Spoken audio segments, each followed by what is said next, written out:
Okay, we're live. Let me just quickly tweet out the links and then.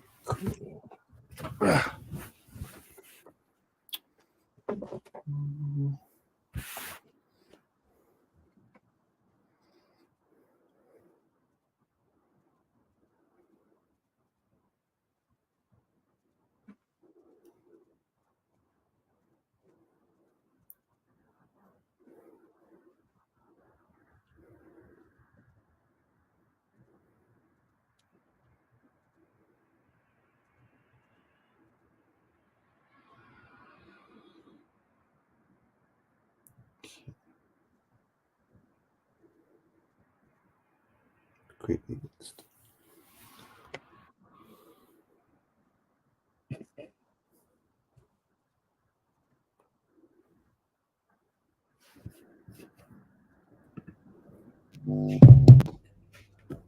Yo, bro, you good?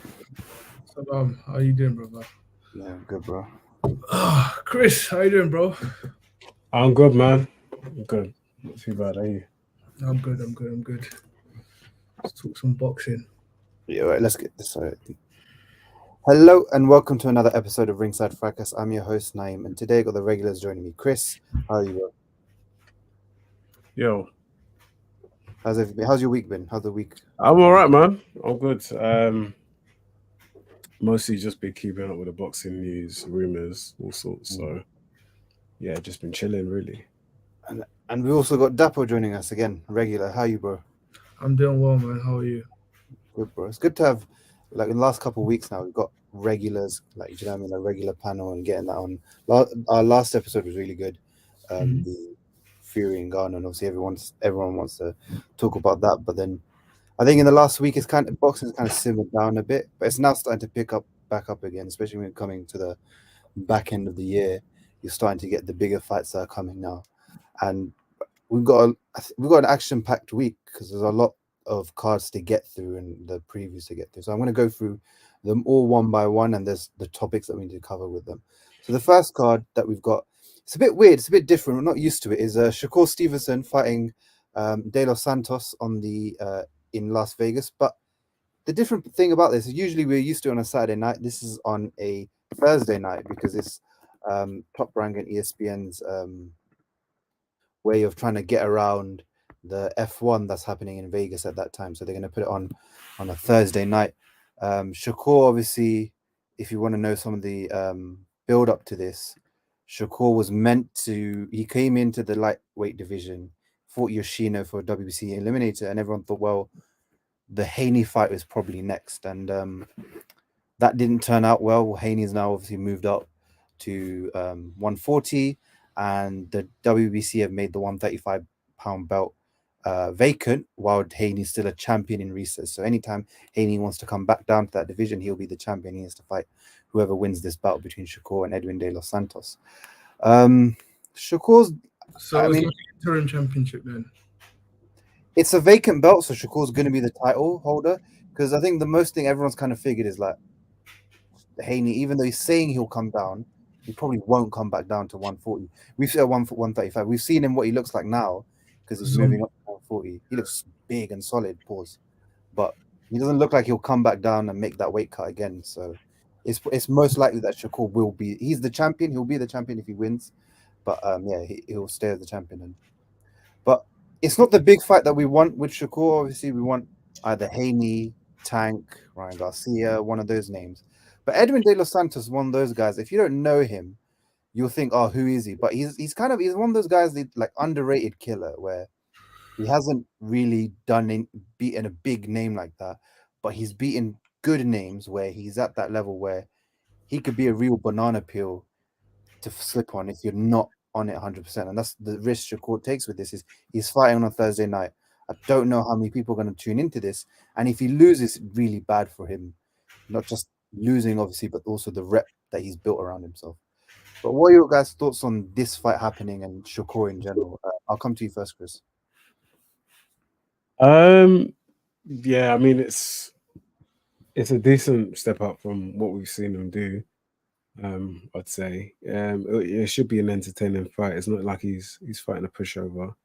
It's obviously not the fight we want to see with Shakur. I think we've been spoiled a little bit this year, and so we want to see him against his rivals. We want to see this whole triangle of him. What do you call it? Devin and Tank. We really want to see them start mixing it up now. But I don't know. I'm just hoping it's a step closer. But the thing is, there doesn't seem to be a plan to put these fights in place at the moment. So, yeah, we're gonna get a chance to see Shakur's skills. We're gonna see him against a different kind of opponent. I saw a bit of Santos's last fight. He seems quite tough. He seems quite game. He doesn't seem like he'd be the type to be intimidated by Shakur Stevenson, but we'll obviously won't know until we get in the ring. From a casual perspective, I don't really think it does much for his commercial value. I wouldn't say Los Santos is a big name. I feel like he'd have to get some sort of showreel knockout or like a highlight performance in order to kind of give himself leverage in making the super fights that we want to see him in. Yeah, it's like what he did against Yoshino. Again, Yoshino, same thing, where not big name, decent lightweight, and he just had to do what he did, where he just completely dominated him, put him down, and then it was just all one-way traffic. Like a lot of his recent fights have been, it's just all one-way traffic with him. Dapper, what do you think about this fight and Shakur as well? Yeah, I echo a lot of what Chris has just said. I do believe for this to garner any momentum for Shakur, he has to show out and potentially have sort of a highlight reel performance. I do believe Shakur has probably beat better fighters than De Los Santos previously. So I'm not expecting to go into this and if Shakur loses, it's definitely an upset, right? So I'm not expecting Shakur to lose or anything like that. And it's a pretty unknown, from a casual perspective, an unknown fighter that he's fighting. Also, it doesn't happen on a Thursday. I don't think it's going to garner as much attention as obviously Shakur might be used to, or what he would like. So yeah, I'm expecting a pretty standard Shakur performance with hopes of him, being able to show out and have a highlight performance. The trajectory of his career in this weight class isn't been going how we ideally wanted it to go. Because I remember earlier on the pod, we had like really high expectations and hopes for Shakur joining the rest of the guys at 135. So it's not, I guess, not going exactly how I wanted it to go. I don't think 135 in general is going exactly how I wanted it to go. People are moving up, and like Chris said, like I don't really see a plan there. I don't really see any concrete talks about everyone mixing it up. People are moving up. I don't see Heaney coming back down. If you see the way he struggled the last two times he fought at lightweight, I don't see him dropping back down, especially if he's successful against Regis. I don't see it happening. So I feel like as fans, the next opportunity we're going to get to see these guys fight is probably at the weight class above, hopefully. But then again, will Tank go up to that weight class and fight? Who knows? But I would prefer to obviously see these guys mix it up. But yeah, it's just unfortunate that we're not really there yet. I can see the plan from Top Rank with Shakur. It's like get him this vacant WBC belt, and now he's in the, like, when you hold a belt, you hold a card in that division. So either if Heaney wants to stay as undisputed, he's got to come back down and actually fight Shakur. Any other else, like Tank, Ryan Garcia if he wants to do it, but whatever. Anyone else? What would make Heaney want to stay at that weight class and fight again? I think undisputed. Money. Yeah. Do you not think there are bigger fights the way he is now in Shakur? Yeah, Tio, yeah. That would be good for him. I'll chase that rather than go and fight Stevenson personally. Yeah, but that's the plan with Top Rank. Is give him get him the belt, and then when he has the belt, he can then have some negotiating power in the division, where someone like Lomachenko, Kambosos, if they want to have a chance at fighting for a title, then they've got to go and see Shakur rather than one guy in Devin Haney who Top Mm. Rank don't have any control over, holding all of it. Now they've got one guy in Shakur that they have control, and he can hold the belt, and they can get him the fights that he needs. I feel like if he gets through this fight, which I expect him to do, we're going to see him in a fight against either Kambosos or Lomachenko in next year. And I think that is the fight that's going to push Shakur's like status a bit higher than where it is right now. So now all he's doing is just fighting these guys that he needs to, that he has to, because there's no one else that's going to go out and fight him. Because if we're being real, with Shakur, his actual commercial value still isn't that high. Like comparatively, it's not that high to take a risk like that. And if you look at the way he's beaten his opponents, they've all looked bad. Like he's not had in his last 4-5 fights that I can remember, the opponents didn't look good at all. Like they couldn't put up a showing. They couldn't, like you couldn't even give them credit for showing up because they got completely outclassed. So it's one of those cases where you don't get enough money for it, and then you also look very bad losing to him. Mm. So that's why getting him this belt will be the first step to getting him into a situation where he's going to get those big fights. And also, he's doing something that the other crop hasn't done. He'll be a 3-weight world champion if he wins, unified at 130, obviously WBO at 126, and now WBC at 135. So now he's a multi-weight world champion. You can also use that aspect to keep pushing him. So it's a smart move on their part because you control all the cards, and then you're slowly building Shakur up. He's got time to build up. It's not like he's got anywhere to go. Like he's still young, he's still fresh.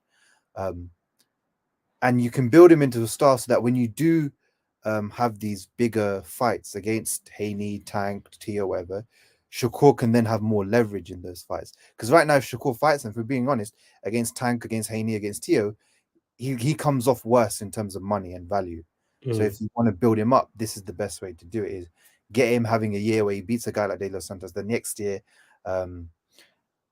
he beats like a Lomachenko and a Kambosos, and that will elevate his profile, biggest profile. Because remember as well, he's never been on pay-per-view as well, and some of these guys have. So he's going to struggle in that aspect, trying to negotiate these fights. So this is what it seems like, but I do agree with the fact that it doesn't seem like there's a plan to make all of them fight. Because before, when we were looking at the lightweight division, we were like, well, how many sick fights do we have, with the stacked roster? But now it seems like everyone's finding a way to avoid the other. Like you're seeing Tio move. Okay, Tio moved up. He fought Taylor. Fair enough. Haney's now moved up. He's fighting Prograis. We're hoping that Heaney and Tio are going to fight each other at 140. That looks like that should be the plan. And then Ryan Garcia's now at 140, so that should be the plan there. Then you've also got Shakur, Gervonta Davis, William Zepeda, Frank Martin. So you've got all these guys that can fight each other. It just those fights are materialized. Remember, we the Frank Martin pulled out of the purse bids with Shakur in the build up to this fight, and that's why De Los Santos was the one that stepped in. So you're right. It doesn't seem like there's a plan, but next year we're gonna have to see how they accelerate all of these guys' careers because Tank is coming back. How is he gonna, what's the first fight that he's gonna take when he comes back from prison? Haney's gonna fight Prograis. Whatever happens that in December afterwards, what's the plan? Teofimo needs a fight. Ryan Garcia's fighting in December, so if he gets to that, what's the plan? But hopefully, with these guys, like we see an acceleration towards a big mega fights, and they kind of see that the mega fights are the things that not only help their career, but help them financially and help them legacy-wise. Because if you beat those guys, you see how when Teofimo beat Taylor and Lomachenko, look how much it's elevated his career. And a lot of people don't respect him as a person, fair enough, but as his boxing career, you can really he's legitimized himself because he's a 2-division champion, especially with the ring belt. He beat the number 1 guy in both weight classes. So you'd expect these other guys to follow suit, take on the tougher opponents, take on the tough fights, the best guys, and then you legitimize your own legacy. Yeah, so man, I rate Tio, man. Tio's cold, bruv. I rate him. Yeah. He just needs to stop being stupid, but yeah. Like that guy's the mental nutcase, man, but that guy can fight. And the card is actually quite these fights are something wrong with him, man. All of them, bro. There's I no think normal fighter. to be successful, you have to be crazy. You have to something has to be weird up there. Something. Yeah, man. This event is quite sick, and it's on a Thursday night because on the undercard you've got Navarrete versus Conceição. Navarrete defending his WBO super featherweight title. This Navarrete is like he's had a sick year because in January I think it was he fought Liam Wilson, and that was his first in February, sorry, and that was his first bout for the vacant WBO belt. He beat Liam Wilson, knocked him out.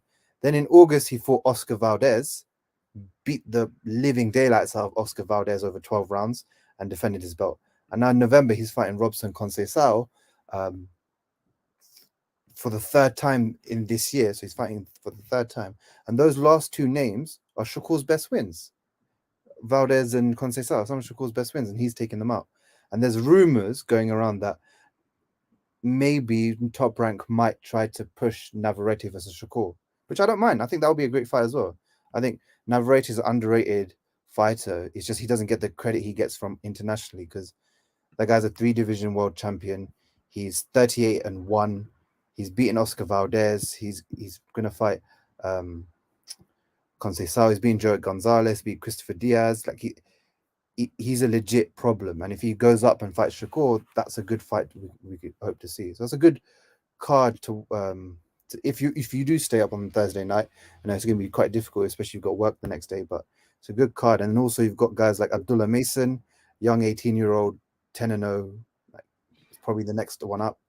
Also got Emiliano Vargas, next one up, Floyd Diaz, Troy Eiley. So it's a great card on a Thursday night. Like great fight, some great fights to watch out for. So if you do stay up, you know what to look out for. And then we move over back to our side of the pond where we actually have fights on a Saturday because we don't have the F1 on. So I'll go into the first one. So in Wolves, we've got Adam Azim taking on the European champion Frank Petitjean. So Adam Azim had that fight against it was on the what's his name? Eubank Jr. Smith undercard against I forgot the fella's name. That's it, Aaron Fanian. And he left. He won the fight, but it was quite a bit of a competitive fight. Now he's taking on Petitjean, and Petitjean's the European title holder, which on paper you'd think, okay, well, Adam Azim's probably stepping up, like in terms of because he's fighting a guy, the European champion. But realistically, this is Petitjean got the title in a way that he's not better than Fanian. So this is like a sidestep, if that makes sense. It's like a lateral step rather than him moving up. But still, for Adam Azim and the way he's been touted and the way they've built him up as a prospect, this is a good thing to do because you need titles. Titles are what make a boxer really known. Like if a guy has a British title, English title, European title before the world title, you can kind of, as a casual fan, push that to them that look, they're the European champion, so they're destined to become world champion, if that makes sense, especially when you're trying to push him towards that status. And there's a lot of fights on the 140 for Adam Azim. Like I said, we're talking about the top end. He's kind of at the domestic level end, but if he gets there, big fights for him. What do you guys think of Adam Azim and this fight itself? I'll come to you, Dapper, first. Yeah, like you said, I don't know too much about Petitjean, but I know that it isn't a big step up as it would sound on paper. But it's definitely a good route to take for him to capture it's a European title, right? It's on the line. And it will be good for him to show out in this fight as well because his last performance has raised some eyebrows, right? So hopefully this is an opportunity to kind of raise his stocks a bit because I know a lot of people have some stocks in Adam Azim and he's a British fighter. So this is one of our potential world champions that we have in our hands. So hopefully this is a fight that could raise his stocks a bit. And he can capture that European title as well. I feel like he's kind of doing it the right way, if that makes sense. Conquer European level and then move up from there. But yeah, it's a solid fight. I expect him to win. I expect him to stop Frank because I think Frank's lost that 6 times. Yeah. I expect him to win and win convincingly and potentially stop him. But yeah, it should be a good fight. Chris, what are your thoughts on Adam Azim? I quite like Adam Azim. I think he's a sound fighter. Very good fundamentals. Seems to do the basics quite well. I actually spoke to one of his sparring partners, and he said he's been looking all right in training. Um, but obviously, like Dapo said in his last bout, he looked vulnerable. We've seen him get caught by shots which I don't really think he should be getting caught with. But my issue with that fight was it made him seem a bit chinny. And one thing you don't want is, especially this early in your career, is for potential opponents to think you haven't got a chin or to not really respect your defensive capabilities, because it just means that people will just be looking for that one shot to kind of take you out. It reminds me of when Khan got stopped by Lamont Peterson. After that, you could Breeders Prescott. sorry, Prescott first. Sorry, um, when he got stopped by Prescott. After that, it just seemed to be the case where everyone was always looking for that shot to catch him with.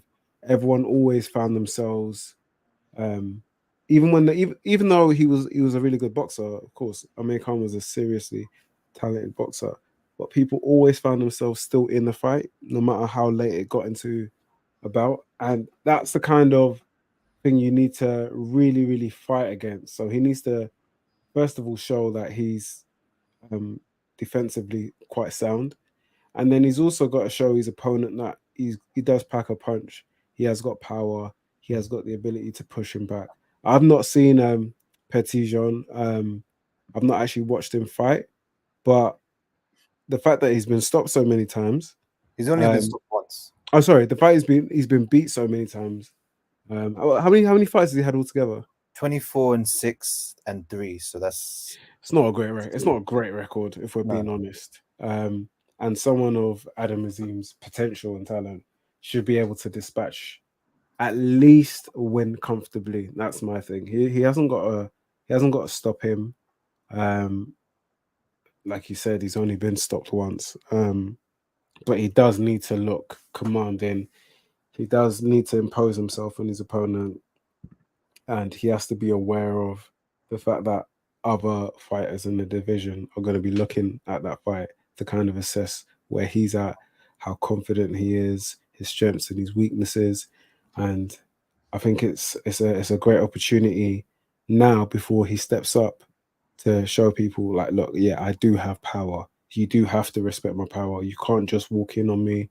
I can take a punch, like that kind of thing. Do you know what I mean? You need to kind of just stamp. He needs to stamp his foot down.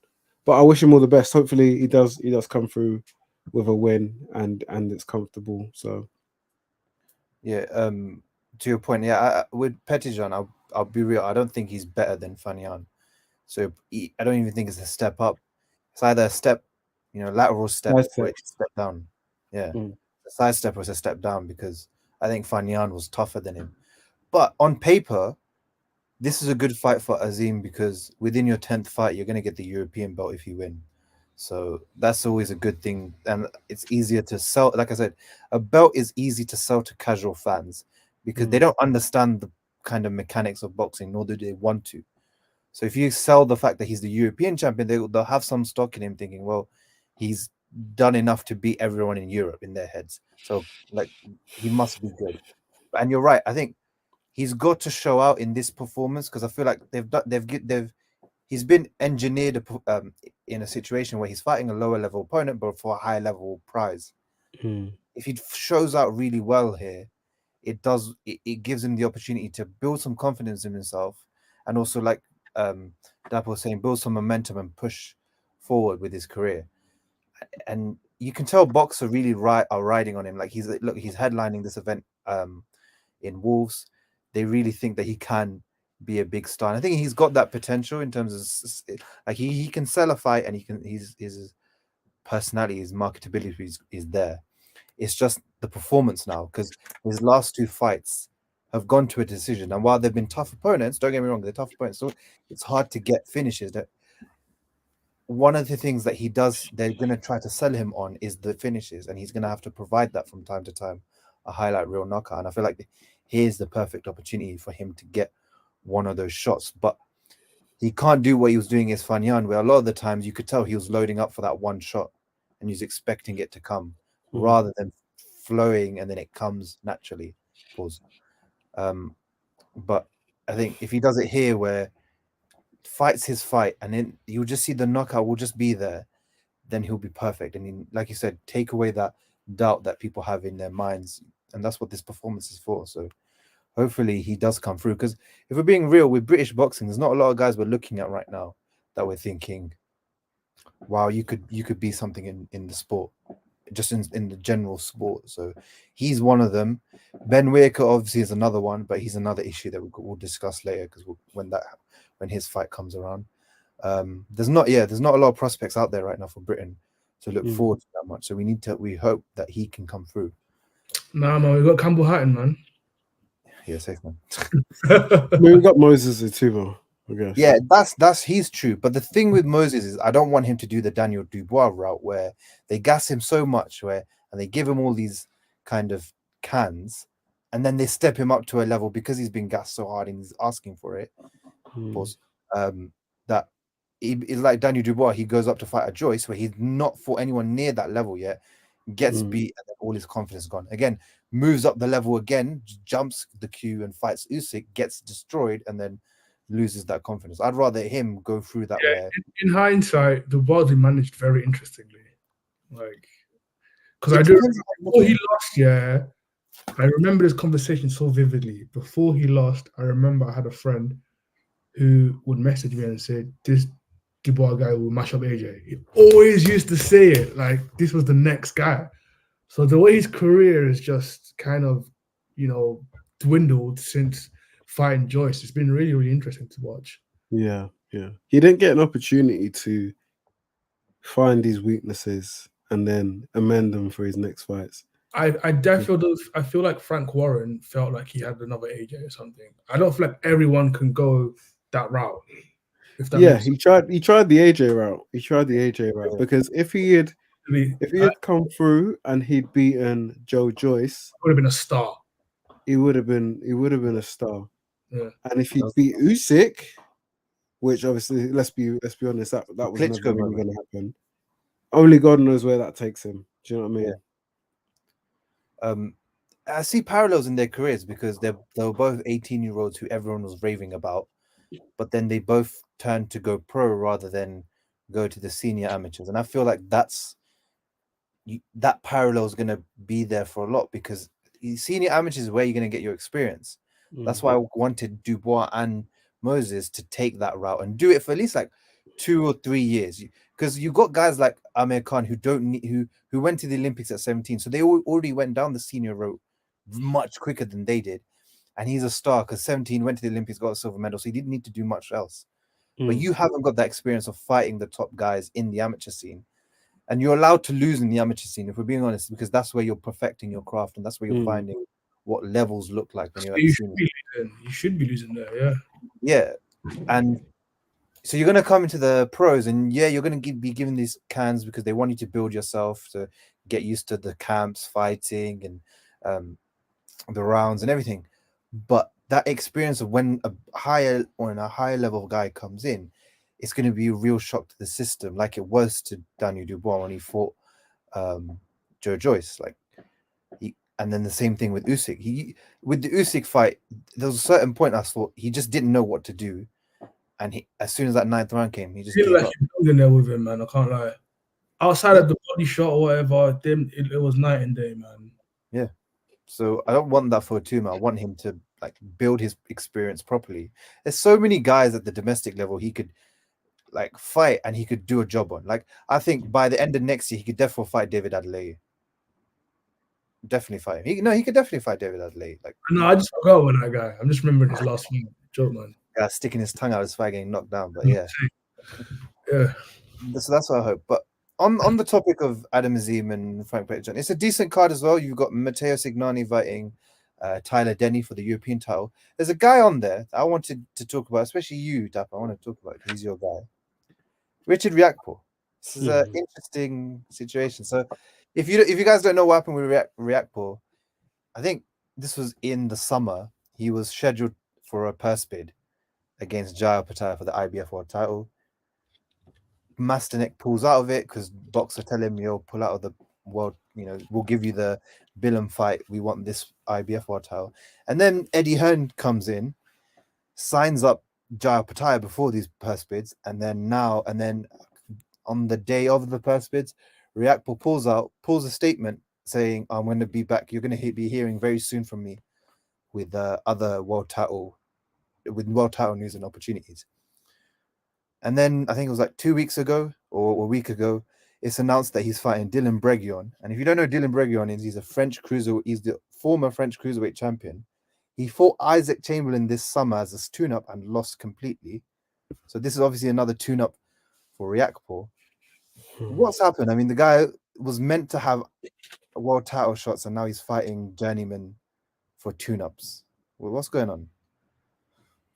Listen, Too much modeling, man. ever since she linked up with Madonna, I don't know what's going on, bro. It's the modeling. It's the modeling. I don't know, man. Hey, I don't know.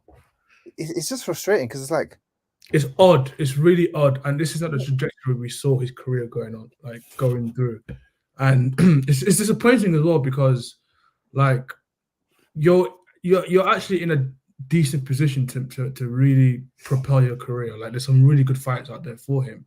So this tune-up business is just, it's weird. And obviously, like, before we wanted to see him versus Okoli. That was brewing to be a big fight, but obviously now Okoli's lost.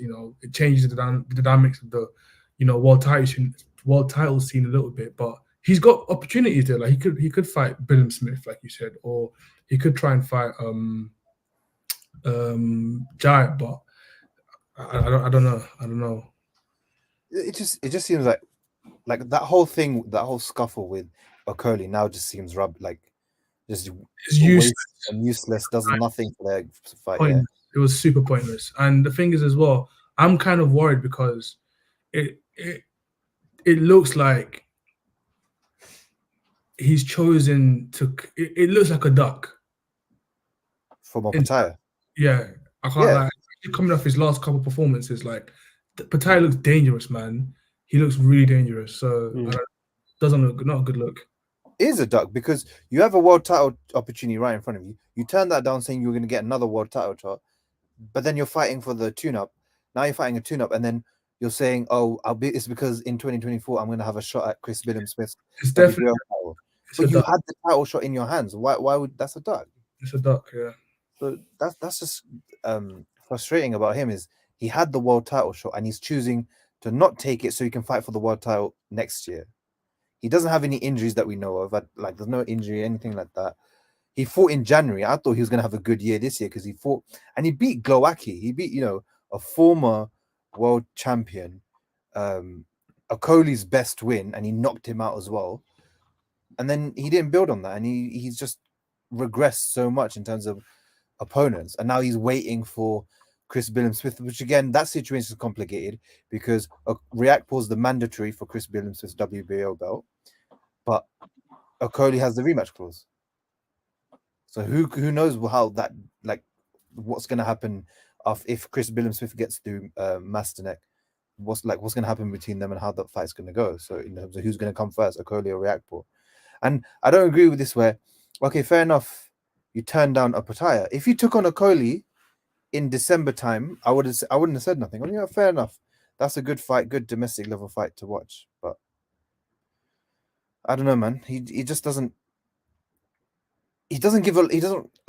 I knew he was also one of the guys that boxers were looking at to make their face. It's not looking good for them, man. And especially like this, being on the undercard of Adam Azim fight in Wolves, just as a tune-up. And what everyone's now saying, obviously, because of what you did, is just just frustrating to see from boxing in general, especially from boxer side. When you've seen what they've done, especially with Fraser Clark, etc., and Okoli and all of that, it's just frustrating. Not a good look. And the thing is, Riakpo was garnering a bit of buzz these last Yeah, couple of fights, so it's a shame. It's a shame. he's killed it. It's hard to build momentum with your career, but you do that through your performances. But it's very easy to kill it. Very easy to kill it, and that's what he did. He's killed a lot of the momentum.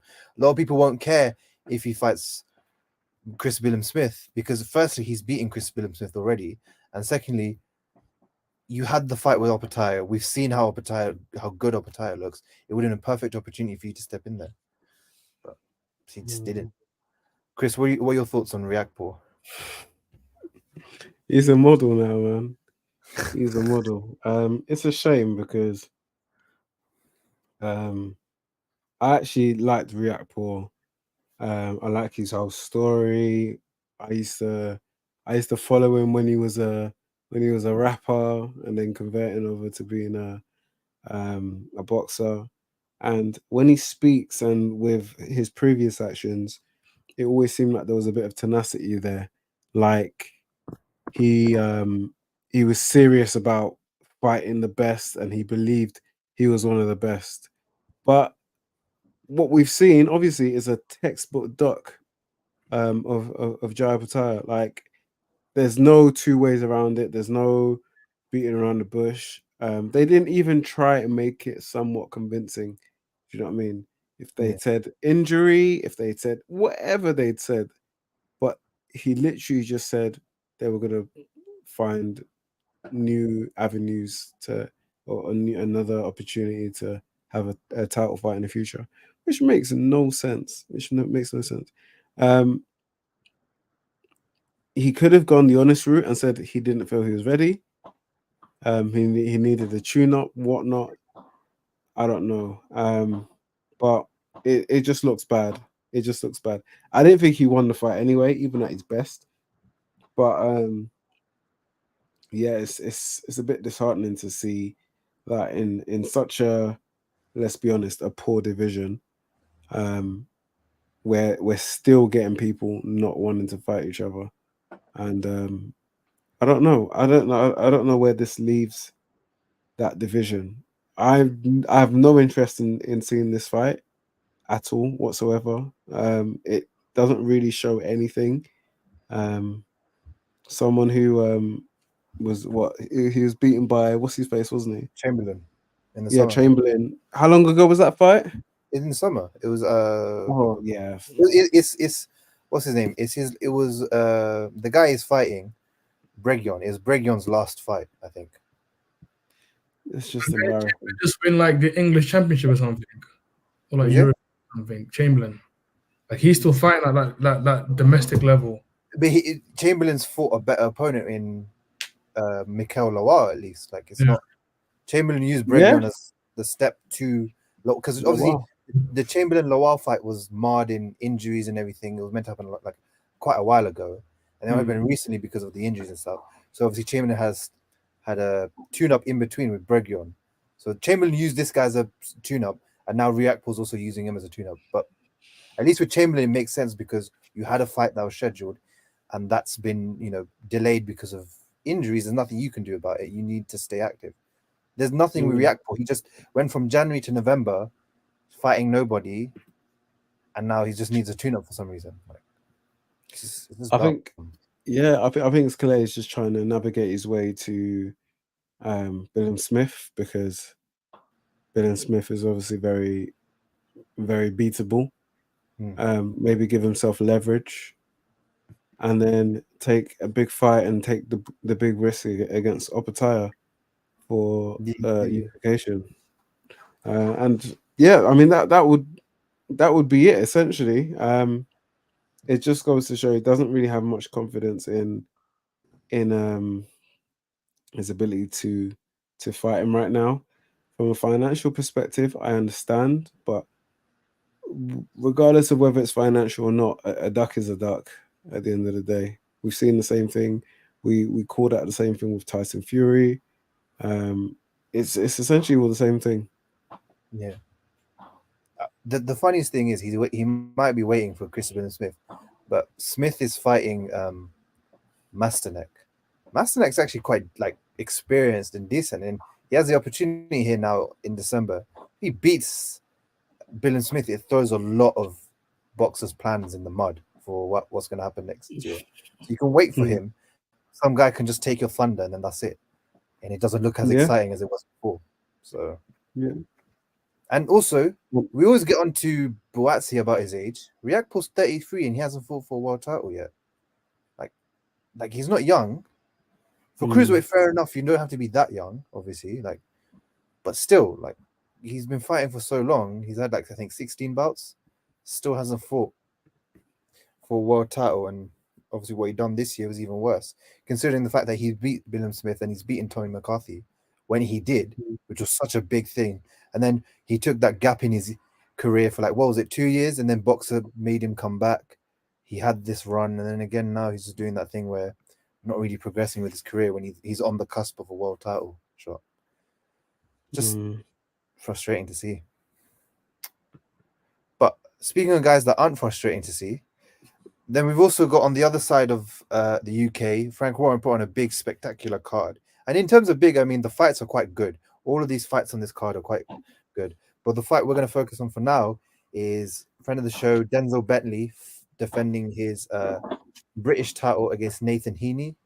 I mean, what can I say about Denzel that I haven't already said? Like, the guy has been active. The guy does not care about, like, in terms of marinating fights, doing this, doing that. He just wants to fight. He doesn't care about who it is. He just wants to be it. If you look at his last 4 fights, he's fought Linus Udofia, Marcus Morrison, Janibek, Kieran Smith, and now he's going to fight Nathan Heaney, and that's all within 2022 and 2023. So within 2 years, having 5 fights like that where he's taken on tough opponents, you got to give it up to Denzel Bentley. Like, he's really working his ass off in his career. And Nathan Heaney, if you guys don't know him, he's got that, that Stoke hooligan fan base, that Stoke football fan behind him. He's actually got a decent fan base. That's, I think they'll definitely turn up to that fight.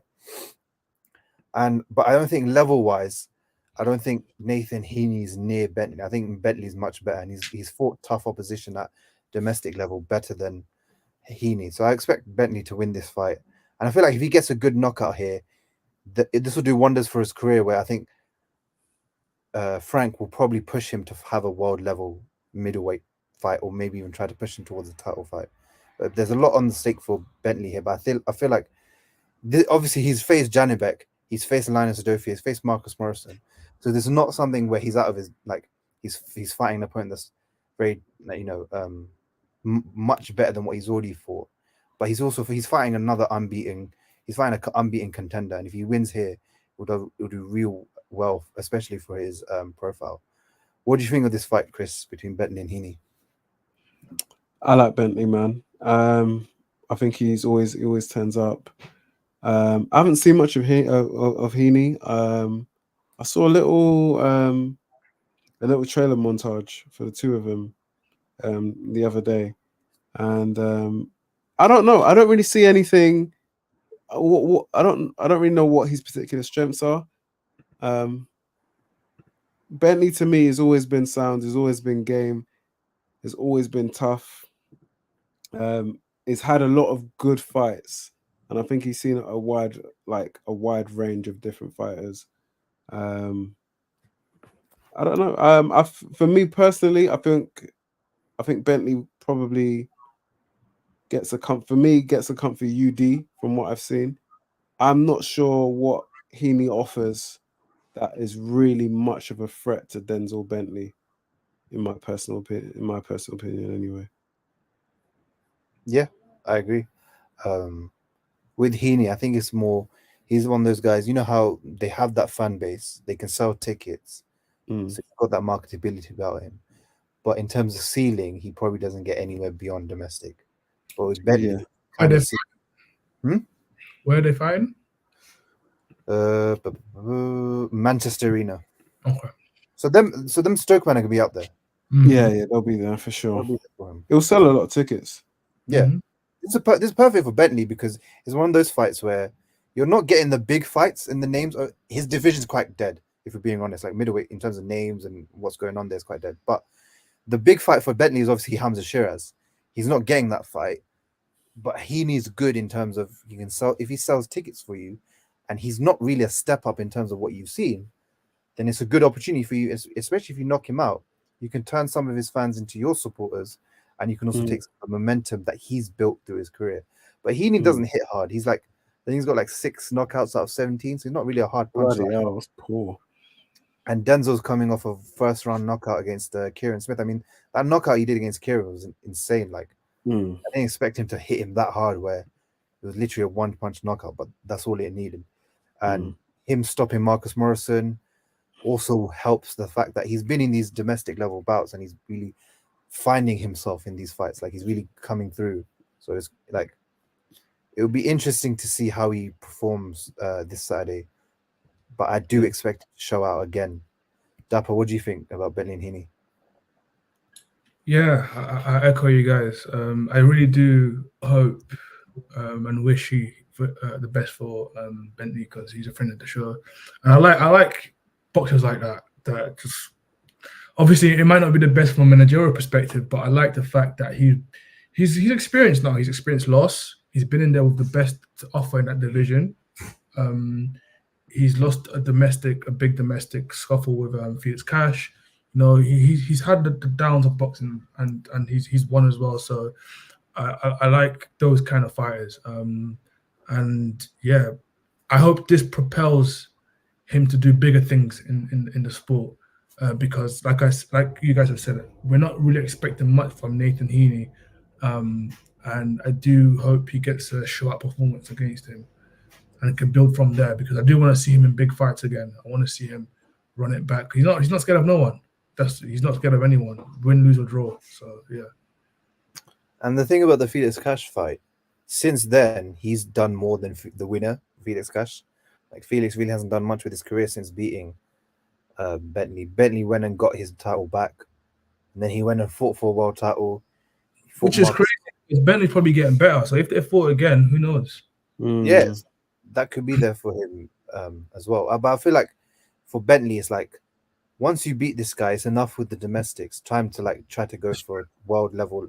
Well, even if you don't get a title shot, go for one of the big world level names. Because if a guy like Vincenzo, I don't know how to say his name, but Gaultieri, the guy that Janibek fought for the unification, if he can get a world title in this middleweight division, 100% someone like Bentley can definitely get a world title in this division. Like, especially like if guys like that can get titles, then you can. But he needs to have those world level fights. Weak the middleweight division is. It's so interesting how weak middleweight is, because you'd think middleweight would be like the most stacked division in the sport. Yeah, it's crazy. No, but then you've got like guys like Charlo fighting in 2 weeks against Jose Benavidez, but his belt isn't on the line, which doesn't make sense, even though he's not fought for 2 years. Ridiculous. So you've got stuff like that going on. Then you've also got Lara. He's the champion, the WBA champion, but no one knows when his next fight is. Arislani Lara, no one knows when he's fighting next. Like, it's just stuff like that. But if it becomes vacant, you can easily see someone like Denzel Betty slotting themselves in there if they get the right fights on the rankings to get them to push themselves towards a title shot. So there's a lot on the line for Bentley, because I feel like he can go and fight those world level fights, and I think he should at least try and go for those fights. It's also a good event if you're, I mean, there's a lot clashing going on. So obviously you got the Adam Azim and Boxer card going on. This card by Frank Warren is actually quite a good card. It's headlined by Nick Ball and Isaac Dogbe.